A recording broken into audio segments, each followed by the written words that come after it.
Buenas noches. Bueno, son noches, ¿verdad? Aunque se ve de tarde, por el horario de verano. Vamos a continuar con nuestro estudio de Génesis. Acompáñenme a Génesis 41, versículo 51. Dice, al primero lo llamó Manasés, porque dijo, Dios ha hecho que me olvide de todos mis problemas y de mi casa paterna. El nombre del tema es José olvida su casa paterna. Y bueno, esto es inmediatamente después de lo que vimos el miércoles pasado, ¿verdad? El objetivo es acabar el capítulo el día de hoy. Lo último que vimos es que José recibió el rango más alto en Egipto después de Faraón, ¿verdad? Se convirtió en gobernador de Egipto. Vamos a recordarlo en Génesis 41, 38 al 43. Génesis 41, 38 al 43 dice, entonces el Faraón les preguntó a sus servidores, ¿podemos encontrar una persona así, en quien repose el Espíritu de Dios? Luego le dijo a José, puesto que Dios te ha revelado todo esto, no hay nadie más competente y sabio que tú. Quedarás a cargo de mi palacio y todo mi pueblo cumplirá tus órdenes. Solo yo tendré más autoridad que tú porque soy el rey. José, gobernador de Egipto. Así que el Faraón le informó a José, mira yo te pongo a cargo de todo el territorio de Egipto. De inmediato el Faraón se quitó el anillo oficial y se lo puso a José. Hizo que lo vistieran con ropas de lino fino y que le pusieran un collar de oro en el cuello. Después lo invitó a subirse al carro reservado para el segundo en autoridad y ordenó que gritaran, inclínense.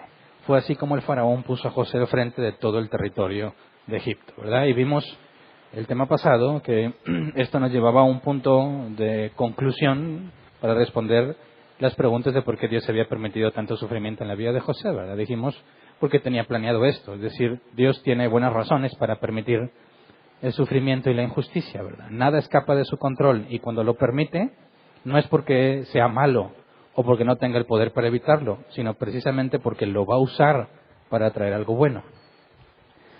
Imagínate la cara de asombro y felicidad en el rostro de José. Imagínate la cara del que era el gobernador, que le acaban de avisar que ya no tiene trabajo ahora. Ahora, además de otorgarle la máxima autoridad en cuestión de gobierno, además le otorga un honor muy alto para cualquier egipcio. Vamos al versículo 44 y 41. Dice, entonces el faraón le dijo, yo soy el faraón, pero nadie en todo Egipto podrá hacer nada sin tu permiso. Y le cambié el nombre a José y lo llamó Safnat Panea. Además le dio por esposa a Asenat, hija de Potifera, sacerdote de la ciudad de On. De este modo quedó José a cargo de Egipto. Ahora, aquí está el máximo honor conferido a un egipcio, y ahorita les explico por qué.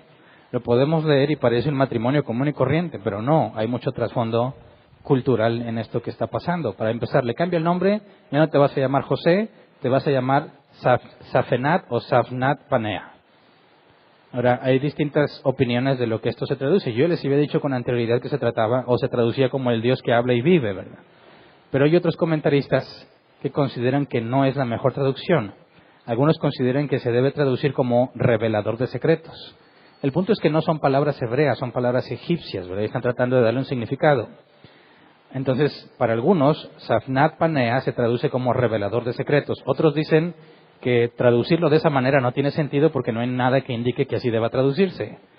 Consideran que se debe traducir como aquel que alimenta a los vivientes o salvador del mundo. Y otros dicen que tampoco hay autoridad para eso, así que acudiendo a egiptólogos, son los egiptólogos los que dicen que se debe traducir como Dios habla y vive. Así que, bueno, ¿a quién le quieres creer? No sé. El contexto te puede decir que, pues, si es un revelador de secretos, ¿verdad? También es el que va a alimentar a los vivientes, porque está dando la solución para no morir de hambre. Y también Faraón se dio cuenta que Dios, el Dios de José, habla y vive, ¿verdad? A mí me gusta más Dios habla y vive, y con ese me quedo, pero tú puedes quedarte con el que tú quieras, ¿verdad? Luego, le cambia el nombre, eso significa que ya no es esclavo. Y borra todo rastro de su ancestro hebreo. Es decir, deja de tener un nombre hebreo. Quien se refiera a él se va a referir como un egipcio. Esto indica que le han quitado el rango de esclavo, ¿verdad? Y lo han hecho un ciudadano egipcio. Y con el máximo grado de autoridad que había en aquel entonces. Así que este nuevo nombre indica una nueva ciudadanía y una nueva vida, porque deja atrás la esclavitud y todo lo que lo identificaba como un hebreo, cosa que lo hacía despreciable a los egipcios. Después dicen que le da por esposa a Asenat, hija de Potifera, sacerdote de la ciudad de On. Asenat significa favorita de Neith o la que pertenece a la diosa Neith. Ahora, para los egipcios, la diosa Neith era la diosa de la guerra y de la cacería. Así que con el nombre ya te dice mucho qué tipo de egipcia era, ¿verdad? Una egipcia de hueso colorado, de las que son consagradas a sus dioses. Su padre, Potifera, que es lo mismo que Potifar. Pero Potifera era una manera de decir un nombre más, era el mismo nombre, significa regalo del Ra o del dios del sol. Potifar y Potifera significan lo mismo, pero decir Potifera se supone que es una manera más completa de mencionar el nombre. Y no es la misma persona, ¿verdad? Porque Potifar claramente se especifica que era capitán de la guardia, ¿verdad? Jefe de la cárcel del rey. Y este Potifera es sacerdote de la ciudad de On. La ciudad de On era la ciudad dedicada a la adoración del dios Ra, dios del sol. Ahora, esta ciudad más tarde se le conocería como Heliópolis, de Helios, con un nombre griego. Helios era para los griegos el dios del sol, ¿verdad? Polis, ciudad, la ciudad del sol. Era la ciudad donde se adoraba específicamente al dios del sol. Ahora, Heliópolis es rastreable históricamente y les traigo dos fotos. Una, ¿me ponen por favor primero la primera foto? Obviamente. Y este es un obelisco sobreviviente de la ciudad de Heliópolis. No se sabe con exactitud si en los tiempos de José ya estaba ahí o si fue construido después, pero es un rastro de esa ciudad específicamente, ¿verdad? Y se mantiene en pie. Ese obelisco era de la ciudad de Heliópolis, donde el suegro de José era sacerdote. Ahora, era una ciudad dedicada al dios Sol, el principal dios egipcio. De manera que una de las ciudades más importantes para Egipto. ¿Me pones la siguiente imagen, por favor? Esta siguiente imagen es una reconstrucción de la entrada a uno de los templos de esa ciudad. Y obviamente está reconstruida a partir de ruinas, ¿verdad? Y el objetivo es que se vea la magnificencia de la arquitectura y de cómo no reparaban en gastos, ¿verdad? O sea, le metían inversión sin miramientos, ¿verdad? Esa era la pura entrada, ¿verdad? No pude conseguir la escala de qué tamaño sería una persona. Pero te fijas que son dos obeliscos negros y luego tenemos la foto de un obelisco sobreviviente, así que eran estructuras enormes, ¿verdad? Y era simplemente la entrada a uno de los templos de esa ciudad. Entonces, esta ciudad, Heliópolis, era la más importante en Egipto. Y a José le están diciendo que se case con la hija del sacerdote de esa ciudad. Ahora resulta que los sacerdotes asignados al templo del sol en esa ciudad eran los que tenían la reputación de ser los historiadores más inteligentes y cultos de Egipto. Es decir, se consideraba que nadie sabía más de Egipto que los sacerdotes asignados al templo de Dios Sol. Es decir, están haciendo que el suegro de José sea el hombre, o uno de los hombres, incluyendo los demás sacerdotes, porque no nada más había uno de los hombres más sabios de Egipto. Ahora, si tú fueras uno de esos sacerdotes y tienes una hija, ¿verdad? Casarse con tu hija es un gran honor, porque ¿a quién van a tener como suegro, verdad? Digo, no porque sea que era mucho, sino que realmente era mucho, ¿verdad? Ahora, qué honor y privilegio casarse con la hija de él. Ahora, si tú fueras él, ¿qué opinarías de que tu hija te la casen con un esclavo hebreo, con quien ni siquiera se dignan a comer, ¿verdad? ¿Te sentirías bien o no? ¿Con qué cara mirarías a Faraón, verdad? Oye, mija, dale una tuya, ¿verdad? O no sé si tenía hijas Faraón. A Faraón le gustó Asenat para José y le da un gran honor. Dicen, ¿por qué lo acepta? Bueno, fíjate bien. Resulta que históricamente hablando, este tipo de situaciones donde un perfecto desconocido, extraño, era nombrado con autoridad, o sea, se le concedía autoridad grande, y hay distintos registros históricos que hablan de situaciones similares. Así que no era algo fuera de lo común. Hay otra historia donde Faraón le da una de sus hijas a un extraño, porque lo convenció por cosas que hizo con gran habilidad. Ahora, en este caso además, Faraón dijo que el faraón lo nombraba gobernador, ¿verdad? No había nadie con más autoridad que José. Es decir, José se convierte en el favorito, en la mano derecha de faraón. Ahora, está bien que era un esclavo hebreo, pero ahora es el favorito del rey. Si tú fueras el papá de Asenat, ¿cómo te quedaría la situación, verdad? Por un lado es un esclavo hebreo, pero por otro es la mano derecha de faraón. ¿Qué opinas? Consideremos que no se casaban por amor, ¿se acuerdan? No es de que José enamoró a Asenat y se casaron, no. Se casaban por conveniencia, ¿verdad? Ahora, se tenía que dar una dote, ¿verdad? Ahora, no hubo aquí este proceso, faraón dio la orden. Pero, ¿qué tal le iba a ir a Asenat siendo la esposa de la mano derecha de faraón, ¿verdad? Entonces decimos, oye, qué feo de haber sentido cuando se enteró que era un esclavo hebreo. Pero me imagino que todo lo compensó siendo la mano derecha de faraón, ¿verdad? Ahora, imagínate la relación entre suegro y José, ¿verdad? Sobre todo por cuestión de creencias. José, ¿a quién sirve? Al Dios de sus padres. ¿Y Asenat? Bueno, está consagrada a la diosa de la guerra y la cacería. Y su suegro es el mero bueno del templo del dios Sol, ¿verdad? Así que iba a ser algo complejo la relación entre ellos, ¿verdad? Pero bueno, al recibir tal autoridad y tal honor que cualquier egipcio anhelaría, que no cualquiera sería tomado por digno de casarse con la hija de tal personaje, José está, digamos, recibiendo en cierta manera, la palabra no es compensación, ¿verdad? Está recibiendo en cierta manera justicia para con todo lo que él padeció, pero José sabe que es mucho más de lo que merece, ¿verdad? Y esto es un claro ejemplo de que cuando Dios permite que te pasen cosas malas, no nada más va a compensar lo que pasó, sino que te va a dar de más, ¿verdad? Porque el hecho de que Dios haya permitido que hayas sufrido, no resultaría simplemente en un buen trueque con Dios, de que me fue mal, pero pues me está yendo más o menos bien. No. Dios da de manera sobreabundante, ¿verdad? Y te lo va a dar en esta vida o en la venidera. A José se lo dio en esa vida y en la venidera. Para algunos de nosotros, pues nomás en la venidera, ¿verdad? Pero de que va a pasar, va a pasar. ¿Se acuerdan que dijimos que José ilustra también la vida del cristiano? Considerando José llevado a la máxima autoridad y honor, fíjate bien, está a la derecha de Faraón, ¿verdad? ¿Qué prometió Jesús a su pueblo? Que el que venciere se sentaría junto con él. ¿Y dónde está sentado Jesús? A la diestra del Padre. Así que vemos en José una figura de la vida del cristiano, que durante toda su vida, como Jesús dijo, en el mundo tendréis aflicción, mas confiad, yo he vencido el mundo. Tu vida te niegas a ti mismo en tu vida y la vives para Dios.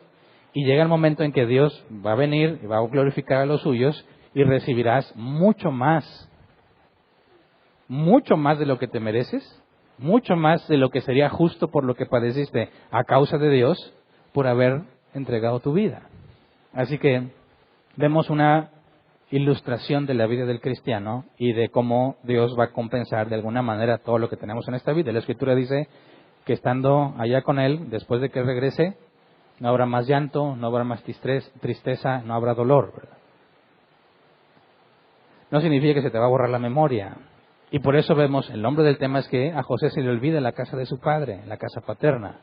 Tanto le ha dado Dios que se olvida de todo lo que padeció, ¿verdad? Y es una ilustración de lo que va a pasar en la resurrección de los muertos, ¿verdad? Pero bueno, ahora imagínate, ya pasaron a José en el carro del segundo al mando, ¿verdad? En su nuevo carro, porque pues ya le corresponde a él, ¿verdad? Ya le dieron carro último modelo, con los mejores caballos. Egipto era famoso por sus caballos, ¿verdad? Imagínate los caballos del segundo al mando. Tiene el mejor puesto. Está casado con la hija del mero bueno. ¿Cómo se habrá sentido? ¿Cómo habrá reaccionado la mujer de Potifar cuando se dio cuenta? Que ella sabe que lo encarceló injustamente. ¿Habrá pensado que José iba a tomar represalias dado su nuevo puesto? Imagínate que tú eres ella, ¿verdad? Y sabes que le hiciste daño injustamente y que lo mantuvieron, bueno, si fueras ella, tu esposo lo mantuvo encarcelado para no meterse problemas contigo. Y ahora resulta que está muy por encima de ti, de tu esposo. Si tú fueras José, hubieras dicho, ándale, ahora sí. ¿Cómo? A ver, ¿cómo estaba eso de que yo había tratado de qué? Que yo había tratado de abusar de ti. A ver si se atrevía. Pero fíjate que José no hizo nada de eso. Tampoco tomó represalias con Potifar, quien lo mantuvo encerrado. ¿Cómo habrá reaccionado Potifar? Ahora, tanto Potifar como su esposa se tienen que inclinar ante José cada vez que llega. ¿Era necesario o sería necesario que José se vengara de ellos? Creo que no. El simple hecho de verlos postrados ante él es más que suficiente, ¿verdad? Dios es el que está poniendo a las personas en su lugar, ¿verdad? José no tuvo que hacer nada. Bueno, luego, versículo 46 al 49. Tenía 30 años cuando comenzó a trabajar al servicio del faraón, rey de Egipto. Tan pronto como se retiró José de la presencia del faraón, se dedicó a recorrer todo el territorio de Egipto. Durante los 7 años de abundancia, la tierra produjo grandes cosechas. Así que José fue recogiendo todo el alimento que se produjo en Egipto durante esos 7 años y lo almacenó en las ciudades. Juntó alimento como quien junta arena del mar, y fue tanto lo que recogió que dejó de contabilizarlo. Ya no había forma de mantener el control. Y bueno, el detalle, tenía 30 años. ¿Por qué nos menciona la edad? Bueno, ¿por qué recibió el puesto que recibió? Por su impresionante sabiduría, ¿verdad? Porque Dios lo usó. Bueno, precisamente eso es lo que refleja. 30 años es una edad joven. Créanme, ¿verdad? Yo sé que aquí a los 30 se sienten viejos, pero en estos parámetros, 30 años es un jovenazo. Y la sabiduría que tiene no corresponde a esa edad. La sabiduría que tiene debería ser de un hombre anciano de días. Así que nos dan el detalle de la edad para que sepas que la sabiduría que tiene no proviene de su vida y de su experiencia, sino que provenía realmente de Dios, ¿verdad? Y luego se puso a trabajar, ¿verdad? Ahora, algunos consideran, creo que lo habíamos visto antes, que José tenía 17 años cuando fue vendido como esclavo. 17 años. A los 30 es nombrado gobernador, es decir, pasó 13 años en esclavitud. Al menos 2 años cuando se le olvidó el copero, ¿verdad? En la cárcel. Dije, seguramente hay más. De esos 13, ¿cuántos? No hay forma de saber con exactitud cuántos estuvo en la cárcel y cuántos fuera de la cárcel, pero en esos 13 fue esclavo. 13 años de esclavitud, cumple 30 y Dios le cambia la vida, ¿verdad? Luego dice que durante los 7 años de abundancia la tierra produjo grandes cosechas. Y ese es se cumple la primera parte del sueño, ¿verdad? ¿Tú crees que José haya tenido opositores? ¿Tú crees que todos le creyeron? ¿No crees que al menos uno de los sabios de Faraón haya dicho, yo no creo nada? A ver, José le dice, no, van a venir 7 años de abundancia y los 7 años de hambre, necesitas poner a alguien, lo ponen a él, ¿te tragas tú la historia o no? ¿Se la crees? Si tú eres uno de los sabios de Faraón, le dirías, oh sí, José, eres impresionante. No, hombre, seguramente se echó en contra a los sabios, ¿verdad? Pero esta es la primera buena noticia. Empieza la abundancia. Se cumple la primera parte del sueño, ¿verdad? Esas son buenas noticias para Faraón porque acaba de comprobar que realmente tomó la decisión correcta, ¿verdad? Y bueno, José tiene toda la oportunidad de avanzar. Sabemos que José no duda porque ya se sabía profeta, ya se sabía usado por Dios. Pero sus opositores, bueno, hasta este punto no podrían acusarlo de falsedad, ¿verdad? Dice, José fue recogiendo todo el alimento que se produjo en Egipto. Y sabemos que no lo recogió él literalmente, ¿verdad? Porque él había propuesto que se nombraran inspectores y que los inspectores recolectaran el 20% de impuestos de las cosechas y lo guardaran. Entonces, cuando nos dice que José fue recogiendo el alimento, se entiende que no lo hizo él literalmente, ¿verdad? Sino por medio de la gente que tenía a su cargo. Ahora, nos dice que fue tanto lo que recogió que dejó de contabilizarlo. Ya no había forma de mantener el control. Y esto habla de la enorme misericordia de Dios para con los egipcios y para con las naciones vecinas, ¿verdad? Viene un hambre, sabemos que nada pasa sin que Dios lo permita. Dios permite esa hambre. Esos 7 años que venían, Dios los está orquestando, pero primero les da con demasiada abundancia para que sobrevivan. Fíjate bien, aquel que haya sido negligente en esos 7 años, no podría quejarse con Dios durante el tiempo de hambruna, ¿verdad? No puede decir, Dios, ¿por qué? No, ¿cómo por qué? Te avisé 7 años antes, ¿verdad? Y te di mucha abundancia. ¿Por qué te lo gastas todo? Fíjate bien, Dios no los va a salvar de una manera milagrosa, ¿verdad? Sino que les da los medios para que no perezcan. Eso es importante porque muchos estamos esperando que Dios nos haga el milagro nada más, ¿verdad? Ay, necesito dinero. Oye Dios, pues haz que aparezca, ¿no? Aquí. En mis principios de caminar cristiano, en mis crisis económicas, no había dinero en la casa, no sabía en qué trabajar, no tenía experiencia de nada, me iba por las calles, no sé si te lo has hecho alguna vez, a mí me funcionó muchas veces solamente cuando estaba nuevo en el cristianismo, ya después lo intenté, ya no funcionó. Yo entiendo que fue misericordia de Dios a causa de mi ignorancia, pero yo me iba caminando por todas las banquetas y la orilla de la calle, porque me iba encontrando dinero. Lo más que me iba a encontrar fueron varios billetes. Ibas y de perdido monedas encontrabas y las ibas juntando. Y me agarraba caminando por avenidas, calles y me encontraba dinero. Y ya regresaba con dinero para comer.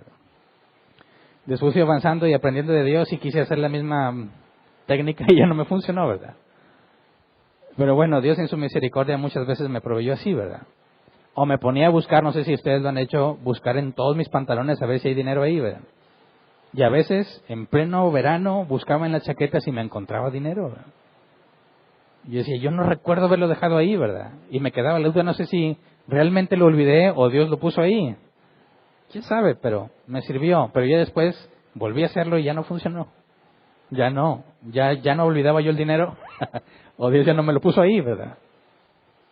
Pero siempre hay una manera en la que Dios te provee, ¿verdad? Y nuestra esperanza consiste en que Él es fiel y que tenemos que buscar las alternativas. No es de sentarte a esperar que Dios haga las cosas, sino moverte a ver si encuentras el medio por el cual Dios te va a bendecir, ¿verdad? El hecho de quedarte quieto simplemente, como hay un pasaje que dice, estad quietos y ved la salvación.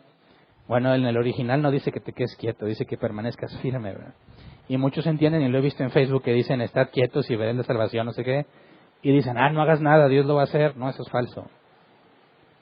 Les da 7 años de sobreabundante cosecha. Y José lo que hace es decirles que el 20% se lo den a él. Pero cuando dice que dejó de contabilizarlo porque ya era demasiado, eso lleva a pensar algunos, que no nada más recolectó el 20% del impuesto, sino que tuvo que haber comprado más. Tuvo que haber comprado con dinero del reino grano para reservarlo, ¿verdad? Es una teoría para tratar de explicar por qué hay tanto, ¿verdad? Porque si es tanto que no lo pueden contar y nada más era la quinta parte, ¿cómo estaba toda la demás gente, verdad? No sería viable. Así que por eso que se considera que era tanto, no solo por el impuesto que se cobró, sino porque también se compró, ¿verdad? Para abastecerse. Luego nos dice que durante esos 7 años de abundancia, José tuvo 2 hijos, versículos 50 al 52. Dice, antes de comenzar el primer año de hambre, José tuvo 2 hijos con su esposa Senat, la hija de Potifera, sacerdote de On. Al primero lo llamó Manasés, porque dijo, Dios ha hecho que me olvide de todos mis problemas y de mi casa paterna. Al segundo lo llamó Efraín, porque dijo, Dios me ha hecho fecundo en esta tierra donde he sufrido. A la palabra Manasés, Menashe en hebreo, se traduce como lo que hace olvidar o lo que provoca que olvides. Y dice José, Dios ha hecho que me olvide de todos mis problemas.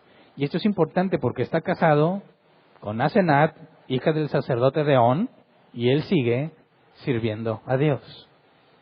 Esto indica que José no se dejó vencer por las prácticas de idolatría de los egipcios, a pesar de ser el yerno del sacerdote de On, ¿verdad? Esto nos habla de la integridad de José. No se olvidó de Dios en medio de tanta abundancia. No se olvidó de lo que Dios había hecho con él. Y esto es lo importante. Cuando Dios trata contigo, Dios no intenta que aprendas. Dios se asegura de que aprendas. y te marca la vida de tal forma que jamás te vas a olvidar de eso. Mira, algunos dicen, cuando llegue Jesús y recibamos el nuevo cuerpo glorificado, ¿nos vamos a acordar de todo lo que vivimos? ¿Sí o no? Porque si ya no habrá llanto, ni tristeza, ni dolor, ¿nos vamos a acordar?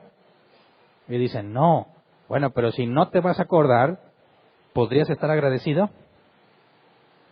¿Podrías decirle a Jesús, tú eres digno de recibir la gloria y la honra, como dice Apocalipsis que le diremos? Si vas a perder la memoria y le decías, ¿y tú quién eres? No, pues yo te traje aquí. ¿Cuándo? No me acuerdo de nada. ¿Cómo experimentarías la gratitud si se te borra la memoria? Así que no está hablando de que no te vas a acordar. Está hablando de que vas a quedar marcado de tal manera que por la eternidad vas a quedar agradecido, ¿verdad? Digo, y eso ya hay cosas así en nuestras vidas. Hay cosas que nos marcan, accidentes, problemas, dificultades, muertes, pero aún en el caminar cristiano hay cosas que te marcan de por vida. Cosas tan dolorosas y tan difíciles que Dios se asegura que jamás las olvides. Y esos 13 años de esclavitud y de conocer a Dios han dejado marcado a José. Y está en plena abundancia, metido en las cosas, en la familia más idólatra que hay. Y él sigue confesando a Dios. Y fíjate, ¿qué habrá sentido su suegro cuando al hijo mayor le ponen el que hace olvidar, no por el Dios del sol, que es a quien más adoran, sino por un Dios de los hebreos? Josué sigue firme, sirviéndole a Dios, ¿verdad? Y sí, se le ha olvidado el dolor, pero no se le olvida lo que pasó, ¿verdad? Y eso es importante. Podemos decir que hemos aprendido de nuestra experiencia cuando algo que era doloroso ha dejado de doler, pero no se ha borrado de nuestra memoria, ¿verdad? Cuando tenemos experiencias difíciles, quisiéramos poder olvidarlas. Y a veces las recuerdas y vuelve a doler. No has avanzado, no has madurado todavía esa etapa si te sigue doliendo. Pero cuando llega un punto en que hablas de eso o reflexionas sobre eso sin dolor, pero sin olvidarlo, te das cuenta que avanzaste, que pudiste ver lo que Dios hizo contigo y que ahora estás agradecido, aunque en su momento fue lo más difícil que habías vivido, ¿verdad? Bueno, entonces José no se volvió idólatra. Y si permanece fiel, seguramente tuvo que hablarle a su esposa del Dios de sus padres. Tuvo que haberle hablado de la promesa de Abraham. Tuvo que haberle hablado de todo lo que aprendió, porque José sabe que es profeta del único verdadero Dios, ¿verdad? Así que tuvo que haber hablado a su esposa y quizás a su suegro, ¿verdad? Dice, Dios ha hecho que me olvide de todos mis problemas. Y luego dice, y de mi casa paterna. Y fíjate, eso es interesante porque José piensa que el propósito de Dios en él, entonces, era ponerlo como gobernador de Egipto, salvarlos del hambre. Pero de alguna manera cuando dice que se olvidó, Dios ha hecho que se olvide su casa paterna, parece que él piensa que Dios le ha dicho, ya, olvídate de eso, esos problemas déjalos atrás. Pero sabemos que no. Dios confrontó a Abraham con sus miedos, con sus problemas, cuando quiso esconder el hecho de que él era esposo de Sara, ¿verdad? Le dijo, di que eres mi hermana porque me van a matar. Bueno, Dios lo confrontó 2 veces, ¿verdad? Y lo exhibió públicamente y le puso en vergüenza. Luego, Jacob quiso huir, ¿verdad?, de su suegro. ¿Y qué hizo Dios? Le llevó el suegro hasta donde él estaba, para que enfrentara su problema. Bueno, José ha dicho, Dios ha hecho que me olvide de la casa de mi padre. No. Eso es lo que él piensa. Porque vamos a ver en el capítulo que sigue que Dios se encarga de orquestar que se vuelvan a enfrentar José y sus hermanos. Pero José piensa que todo lo que Dios había planeado se limitaba en eso. José no entiende, no sabe todavía que el propósito de los sueños que tuvo, que sus hermanos y su padre se postraban ante él, no se ha cumplido y que está pendiente. José dice, Dios ha hecho que me olvide de la casa de mi padre, pero eso es un error. Dios no está haciendo que se olvide de eso. Dios aún no trae el tiempo para que confronte eso. Así que no cometamos ese error, ¿verdad? Hay cosas que no quedan claras, que simplemente huimos de esas cosas quedan atrás, quedan en el pasado y pensamos que Dios ya lo dejó atrás. No. Va a haber muchas cosas de tu pasado que Dios te va a hacer confrontar. Por eso, cuando alguien me dice, alguna pareja que dice que se van a casar, o que quieren empezar una relación de noviazgo, yo siempre les digo esto. Por favor, si esto es en serio, ¿verdad? Si esto es porque crees que es voluntad de Dios, díganse todo sobre su pasado. No se escondan cosas de su pasado. Háblale de si realmente tuviste pureza sexual o no. Háblale de relaciones que tuviste. Dile cosas que hiciste. ¿Por qué? ¿Por qué me voy a quemar yo solo? Bueno, porque si no lo haces tú, va a salir. Y cuando salga, a lo mejor ya vas a estar casado. Y te vas a enfrentar a un problema mucho mayor porque lo mantuviste oculto todo ese tiempo, ¿verdad? Lo más sabio que puedes hacer es transparentar las cosas. Es decir, estos son los problemas que he tenido. Y puede que muchos problemas de tu pasado te persigan. Y si no le informas a la que crees que Dios está poniendo como tu pareja, te vas a meter en serios problemas. José piensa que Dios quiere que se olvide de la casa de su padre, y no es así. Dios los va a confrontar, pero todavía no llega ese momento, ¿verdad? Tiene otro hijo, Efraín, el hebreo. Se traduce como fructífero o fecundidad. Fructífero en el sentido de prosperidad y fecundidad en el caso o en el sentido de tener hijos. Y dice, Dios me ha hecho fecundo en esta tierra donde he sufrido, y tiene esas dos aplicaciones. Ya sea que se refiere a que le ha dado hijos o que le ha dado mucha abundancia. Y bueno, las dos cosas son ciertas, ¿verdad? Pero sigue acordándose de Dios, ¿verdad? Está a punto de empezar el hambre, está en toda su abundancia Egipto, y José sigue firme. Ahora eso indica que si en los tiempos buenos tú permaneces fiel, no hay nada que te haga pensar que en los tiempos malos te vas a ir, ¿verdad? Porque los más peligrosos son los tiempos buenos, no los tiempos malos. Los tiempos malos normalmente nos llevan a Dios. Aún a los que no son creyentes los lleva a Dios. ¿Cuántas personas he escuchado que vienen y dicen, oye Hernán, ando buscando a Dios porque tengo muchos problemas? ¿Y que eres cristiano? No, pero me dijeron que Dios me puede ayudar. Y muchas ocasiones he visto que resuelven su problema y se desaparecen, ¿verdad? Pero fíjate bien, los malos tiempos hacen que las personas busquen a Dios cuando no hay solución. Pero los buenos tiempos, ¿quién busca a Dios en los buenos tiempos? Solo el que ha sido marcado por Dios, ¿verdad? El que sabe que lo que tiene no es fruto de sus manos, sino misericordia divina. Ese es el que permanece fiel. Y si permaneces fiel en los tiempos de abundancia, los tiempos de escasez no van a ser un problema, ¿verdad? Pero bueno, después de los 7 años de abundancia, inician los años de hambre. Génesis 41, 53 al 54. Los 7 años de abundancia en Egipto llegaron a su fin, y tal como José lo había anunciado, comenzaron los 7 años de hambre, la cual se extendió por todos los países, pero a lo largo y a lo ancho del territorio de Egipto había alimento. Se cumple la siguiente parte, ¿verdad?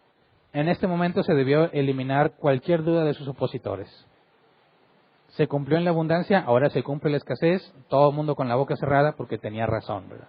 Hasta este punto, 8 años después o más, porque no sabemos exactamente cuánto tiempo antes de la abundancia empezó José a trabajar, pero ya se confirma totalmente, ¿verdad? Empieza el hambre y nos dice, se extendió por todos los países, pero a lo largo y a lo ancho del territorio de Egipto había alimento. Nos da esta cronología, ¿verdad? El hambre empezó a sentirse fuera de Egipto. ¿Por qué se tardó más en Egipto? Por toda la abundancia que tenían, ¿verdad? Pero obviamente, si no estás produciendo más, iba a llegar el momento en que te iba a calar el hambre. Pero con toda la abundancia que había ahí, ellos siguieron la vida sin mucho problema, mientras que fuera de Egipto, la gente ya estaba padeciendo hambre, ¿verdad? Versículo 55. Cuando también en Egipto comenzó a sentirse el hambre, el pueblo clamó al faraón pidiéndole comida. Entonces el faraón le dijo a todo el pueblo de Egipto, vayan a ver a José y hagan lo que él les diga. Ahora, cuando ya Egipto tiene hambre es porque la gente ya se le está acabando lo que tiene, ¿verdad? Ya le está afectando. Tenían mucho, pero se les fue acabando. Eso es normal, porque no están produciendo más. Van con Faraón. Faraón, ¿qué hacemos? Ayúdanos. Y le dice, vayan con José.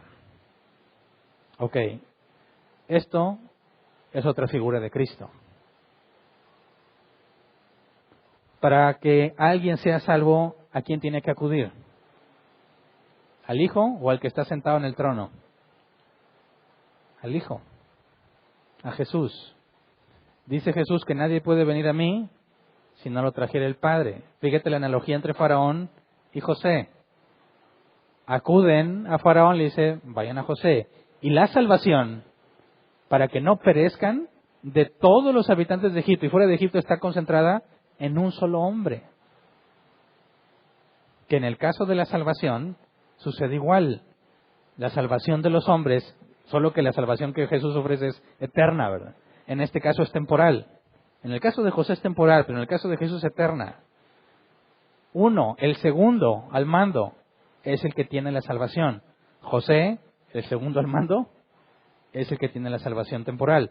Jesús la tiene eterna. Entonces aquí hay otra figura de Cristo.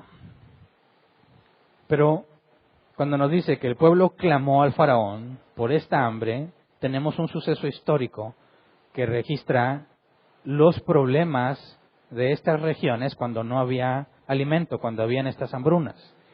Y según los registros, en el año 1071, bajo el reinado de Fatimí, es un nombre extraño, Fatimí Calefé, fue tal el hambre que la gente comía cadáveres. O sea, la gente que se moría de hambre, los vivos se los comían. Y se comían a los animales muertos. Si se moría un animal, se lo comían. Si había animales vivos como perros y gatos, que también eran comunes allá, el perro era vendido por 5 monedas de oro. El gato era vendido por 3 monedas de oro. No como mascota, ¿verdad? Sino para cenárselo. Y un bushel de trigo, que es una medida de aproximadamente 36 kilos, era vendido por 20 monedas de oro. Y según esto es carísimo, carísimo. Comprarte un perro para la cena era carísimo. Pero llegaban a ese punto. Los que no tenían para comprar esperaban que alguien se muriera para comérselo. Más adelante vamos a ver que entre los israelitas esto mismo va a suceder, ¿verdad? Por su rebeldía a Dios. Incluso van a cocinar a sus propios hijos para comérselos. Pero bueno, estas hambrunas realmente destruían a las regiones enteras. Pero Faraón les dice, vayan con José. Y José abre los graneros, versículo 56. Cuando ya el hambre se había extendido por todo el territorio y había arreciado, José abrió los graneros para vender alimento a los egipcios. Y la primera vez que yo leí esto dije, ¿qué? ¿No lo va a regalar? Lo va a vender. ¿No se supone que el hambre está dura? ¿Por qué no se los regala? Fue lo primero que yo pensé. Yo me enfrentaba a esos dilemas cuando cristiano, recién convertido. Yo decía, yo quiero cobrar por algún servicio que yo hacía. Y me sentía mal cuando cobraba. Yo quería regalarles a todos mi trabajo. Porque no me quedaba la conciencia tranquila si les ayudaba con algo de sistema, si les cobraba. Yo decía, ¿cómo les va a cobrar? Lo necesitan. Les estoy ayudando, son mis hermanos en Cristo. Y me decían, Hernán, es que tienes que cobrarles. Pero es que no me siento a gusto cobrándoles. Yo no batallé. ¿Alguna vez te has sentido así? Lo más grave es que buscas otros cristianos y no son así. Si te cobran. Y, ¿por qué me cobras? Y es más, encontré que los cristianos son los más careros normalmente. ¿Por qué? Y luego voy a este pasaje y José va a salvar al mundo, pero les vende el alimento. Decía, ¿por qué, José? ¿No se supone que es por medio de esa estrategia que Dios iba a salvar a toda esa gente? ¿Por qué se los vende? Bueno, no cometamos ese error, ¿verdad? ¿Cuál es el propósito de un gobierno? ¿Para qué sirve el gobierno? Para perpetuar la sociedad, ¿verdad? A través de leyes y organismos. Ahora, ¿cómo le haces si quieres proteger todas las reservas que tienes de manera que te duren al menos 7 años? ¿Cómo administras? ¿Cómo racionas? ¿Cómo le das a alguien más o menos? Tú dirías, bueno, por familias y así, sí, pero hay un factor importante, que nada de esto es de José, ¿verdad? Trabaja para Faraón. ¿Quién es el dueño de todo? Faraón. ¿Por qué José no lo regala? Porque no es de él. José es un empleado. ¿Qué pasaría si en tu empresa tú ves a alguien y le dices, no, mira, pues te regalo esta tele de las que fabrican en tu empresa porque quieres ser buena onda? ¿Qué cómo te va a ir con tu jefe? Mira, cómprala y luego la regalas, ¿verdad? Porque no es tuya. El propósito es que de un negocio es que le des dinero al dueño. De eso se trata, ¿verdad? ¿Verdad? Te dan chance de trabajar ahí, te dan una parte, pero ¿cuál es tu objetivo? Darle ganancias al dueño. ¿Verdad? Cuando tú dices, no, yo necesito más, es que, bueno, muchas gracias por tus servicios. Déjame traer uno que sí esté contento con lo que le damos, porque el propósito es que recibas algún beneficio mientras enriqueces al dueño. Ahora, bueno, no sé si le rompí la ilusión a alguien, ¿verdad? Que pensaba otra cosa de los negocios, ¿verdad? Faraón es el dueño de todo. ¿Por qué lo vende José? Porque no es su decisión.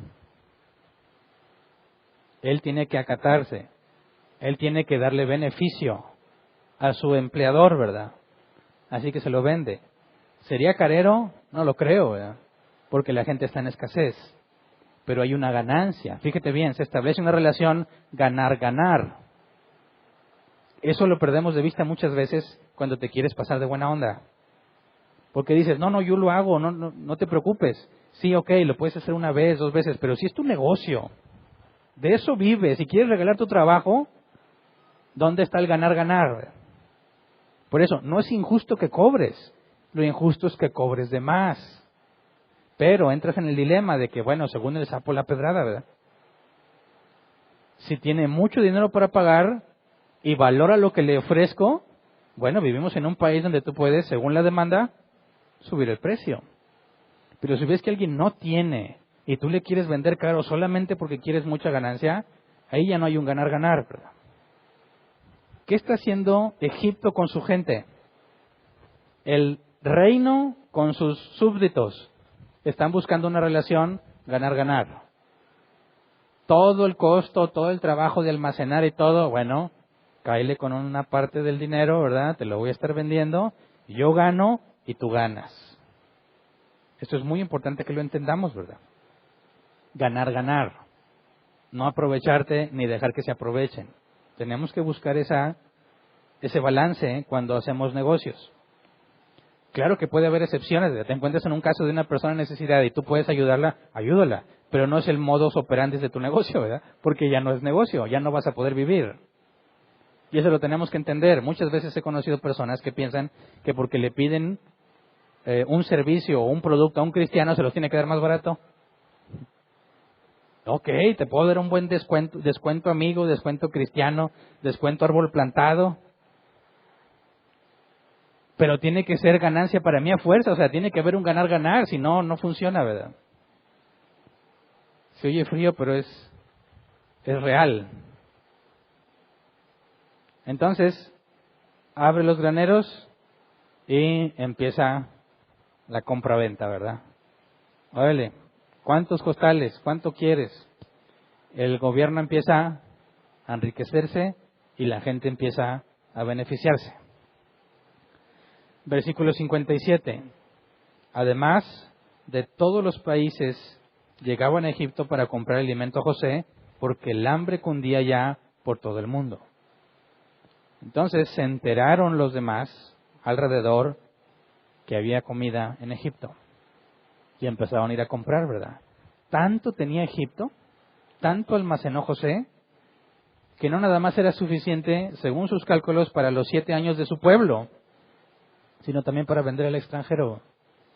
Por eso, cuando Moisés pone especial énfasis en la superabundante cosecha que hubo, vemos la misericordia de Dios para con todos los habitantes de esa región. Pero es precisamente esto lo que José no había previsto, que el hambre iba a llegar a la casa de su padre y que vendrían a buscar alimento, ¿verdad? José dijo, Dios ha hecho que me olvide de la casa de mi padre. Y no sabe que parte del plan de Dios es que cuando le cale el hambre en la casa de Jacob, vendrían a buscar a José. Y sé que no se lo espera por lo que dice en el capítulo siguiente, ¿verdad? Que ya no vamos a analizar hoy. Pero ese es el punto importante. Sí, Dios puede sacarte de muchos problemas, pero créeme, no va a dejar asuntos sin resolver. No va a dejar que simplemente huyas de las cosas. Te va a enfrentar con las cosas. Por eso, y además de que la abundancia que te pueda dar desde la perspectiva de que la Biblia enseña que habrá días buenos y días malos, y ambos vienen de parte de Dios, debería llevarnos a razonar que en la abundancia no debieras considerar gastarlo todo, ¿verdad? Sino almacenar para los días malos. Porque ¿cómo sabes tú si estos no son tus vacas gordas porque vienen vacas flacas? Pero tampoco se trata de vivir en angustia. No, voy a guardar todo porque cuando vengan las vacas flacas, ¿verdad? Yo me acuerdo mucho de varios compañeros de trabajo que estaban obsesionados con estar protegidos para el futuro. Todo lo que hacían, invertían y gastaban, y seguros de todo tipo, y todo pensando en el futuro, por si pasa esto, por si pasa lo otro. Y vivían angustiados por gastaban mucho de su dinero en mantener cosas que en su futuro les iban a ayudar. Y casualmente eran ellos a los que más cosas les pasaban, ¿verdad? A cada rato accidentes, robos, cosas de esas. Y decían, ¡uy, qué bueno que estuvo preparado! Y qué bueno que esto. Ahora, yo no me preparaba como ellos ni de chiste. Y no me pasaba nada, ¿verdad? No sé, ¿verdad? No estoy diciendo que no te prepares acá o no te va a pasar nada. Pero si te vas al extremo de que pierdes la tranquilidad por pensar todos los problemas que vas a enfrentar en el futuro, también eso es falta de confianza en Dios, ¿verdad? Así que hay que encontrar un balance. Ni afanado por las cosas que van a pasar, ni desobligado, ¿verdad? Hay que encontrar un balance en el que digas, ok, como Eclesiastés dice, lo que se le ha dado al hombre es que goce del trabajo de hoy, ¿verdad? Que goce de su trabajo. Ese es uno de los grandes beneficios que Dios le ha dado al hombre. Pero también hay que ser sabios conociendo que los días malos llegarán, ¿verdad? Entonces, ponlo en la balanza. Ni te afanes, ni te relajes demasiado. Busca la manera de decir, estoy disfrutando lo que tengo, pero también estoy anticipando alguna situación que pueda venir.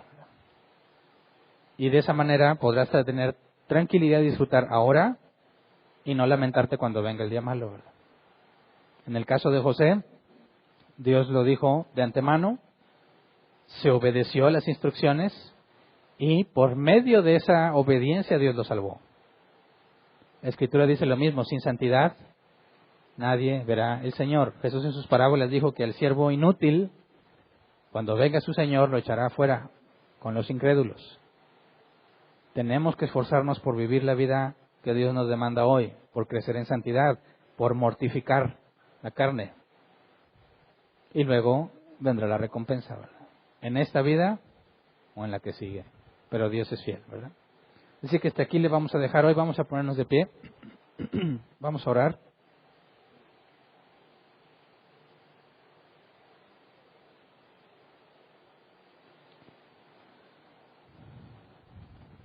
Dios trató de tal manera con José que José no se olvidó en las épocas donde los hombres más comúnmente olvidan a Dios, ¿verdad? Faraón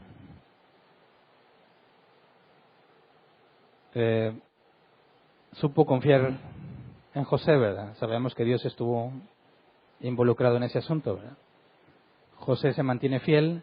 Recordemos que Salomón no se pudo mantener fiel, ¿verdad? Salomón se fue tras los ídolos de las mujeres con las que se casó. José, con semejante abundancia, permaneció fiel. Sabemos que no es mérito de José, ¿verdad? Es la fidelidad de Dios. Pero en un contexto, en la vida cristiana, Judas en su carta al final dice que Dios tiene poder para guardarnos sin caída, ¿verdad? Y no está hablando de tropiezo, sino caída definitiva. Así como José tenía certeza de que Dios estaba con él, aunque no lo veía, tenemos que tener la misma certeza porque un día le veremos.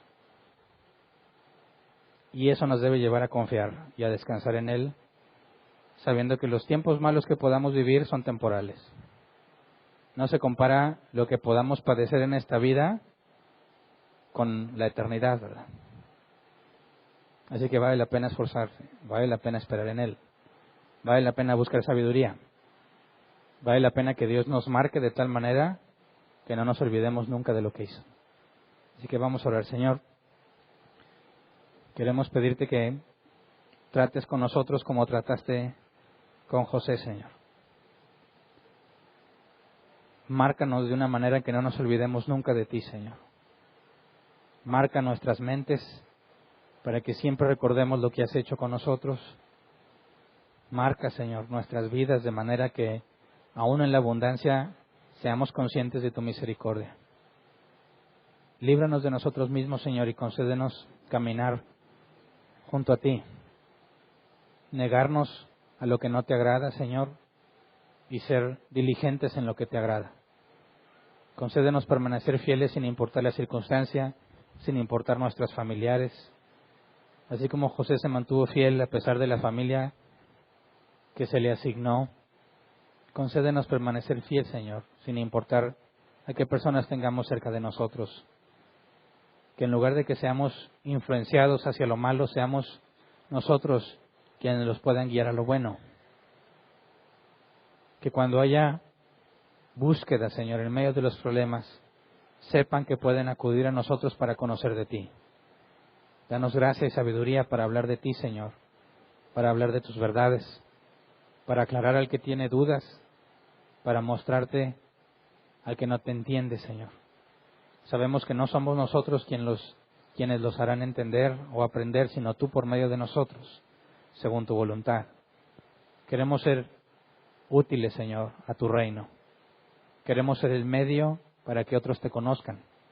Queremos ser el medio para que otros se encuentren contigo, Señor. Para que les enseñes de tu palabra y les enseñes a aplicarla. Queremos ser usados por ti, Señor, así como José fue usado. Queremos, Señor, ser cada vez más como tú, que nos des gracia, que nos des sabiduría, sobre todo que nos des santidad, Señor.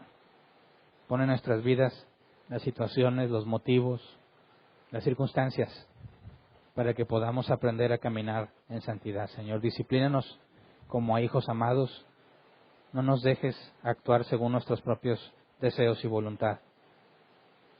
Corrígenos cuando es necesario, Señor. Haznos saber cuando caminamos bien, todo para beneficio de mis hermanos en Cristo y para gloria a tu nombre, Señor. Gracias por todo lo que nos has dado, gracias por lo que nos darás y porque sabemos que un día podremos contemplarte tal cual eres. Gracias. Amén. Pueden sentarse. Preguntas. 15 minutos para responder preguntas. Si tienes una pregunta, levanta tu mano y te llevan el micrófono. Si queda tiempo, respondemos preguntas en línea. ¿Alguien tiene una pregunta? Aquí adelante, ¿me ayudan, por favor?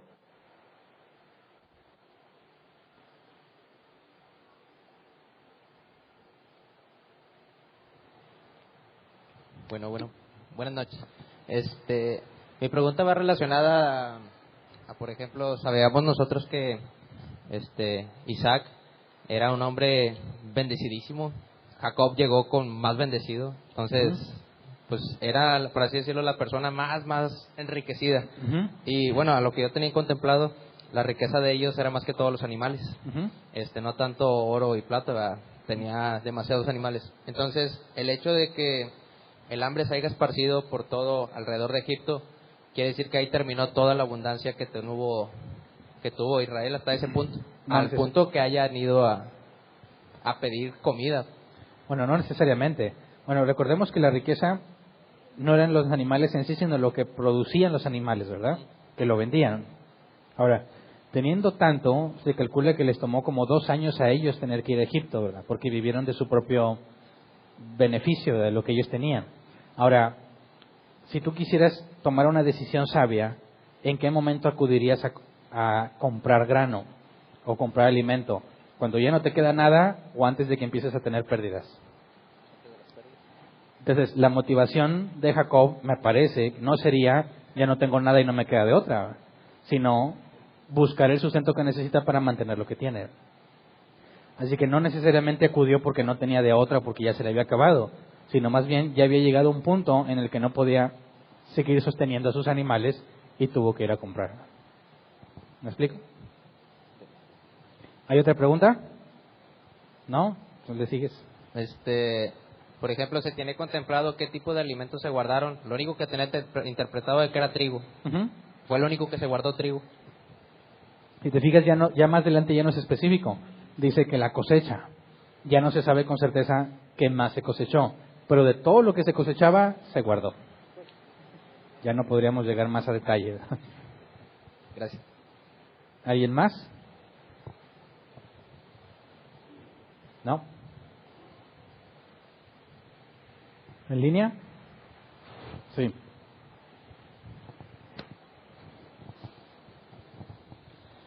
Sí, buenas noches. Buenas noches. Dice, ¿el matrimonio de José no se ve como yugo desigual? Buena pregunta. Bueno, la prohibición, habría que ir por varios caminos. Número uno, la posición de José, ¿verdad? Siendo un esclavo, recibe ese nombramiento y se le otorga ese honor, ¿verdad? No es una decisión propia, es una manera de aceptar lo que Faraón le da. Segundo, no había una restricción todavía en cuanto a este tipo de matrimonios. Sabemos que Abraham se preservaba, ¿verdad? Abraham no quería mezclarse con los pueblos vecinos. Pero en este caso José no es una decisión libre simplemente, ¿verdad? No es que él decida hacerlo, sino que es en cierta manera una imposición, ¿verdad? Porque lo están liberando de esclavo y lo ponen bajo el servicio de Faraón.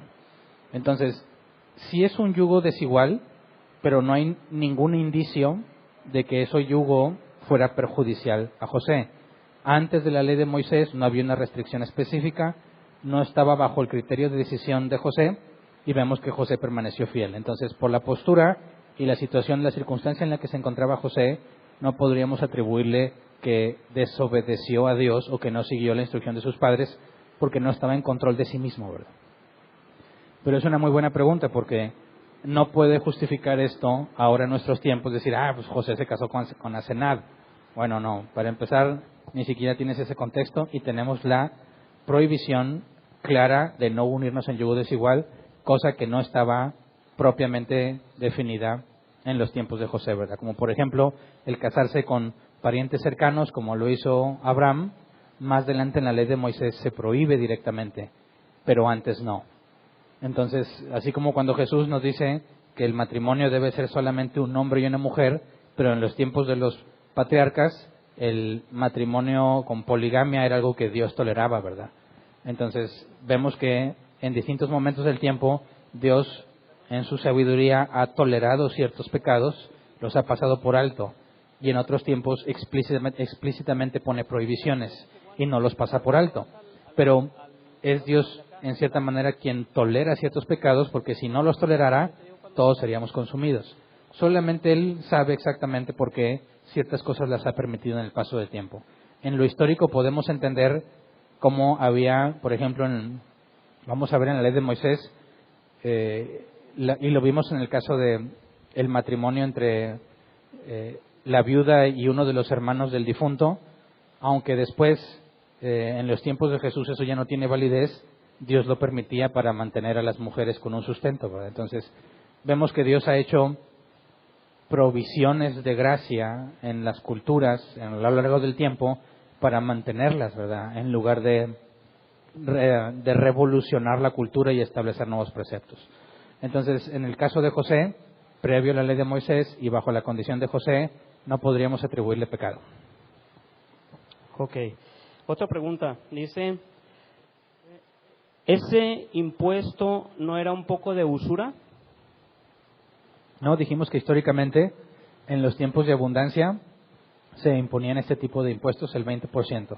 Era algo común en aquel entonces. Y es proporcional, ¿verdad? Porque Si tú hablaras de un impuesto fijo, tengas o no tengas, sería injusto. Pero si tienes mucho y el impuesto aumenta según la proporción de lo que recibes, no sería injusto en sí mismo, ¿verdad? Porque sigue siendo proporcional. Entonces era algo que ya se practicaba, no es que José lo impusiera como usura. Ok, es todo. Gracias. Muy bien. Terminamos entonces la sesión en línea. Despedimos a los que nos acompañan y esperemos que nos acompañen también el próximo domingo para estudiar el tema de la vivificación. Listo.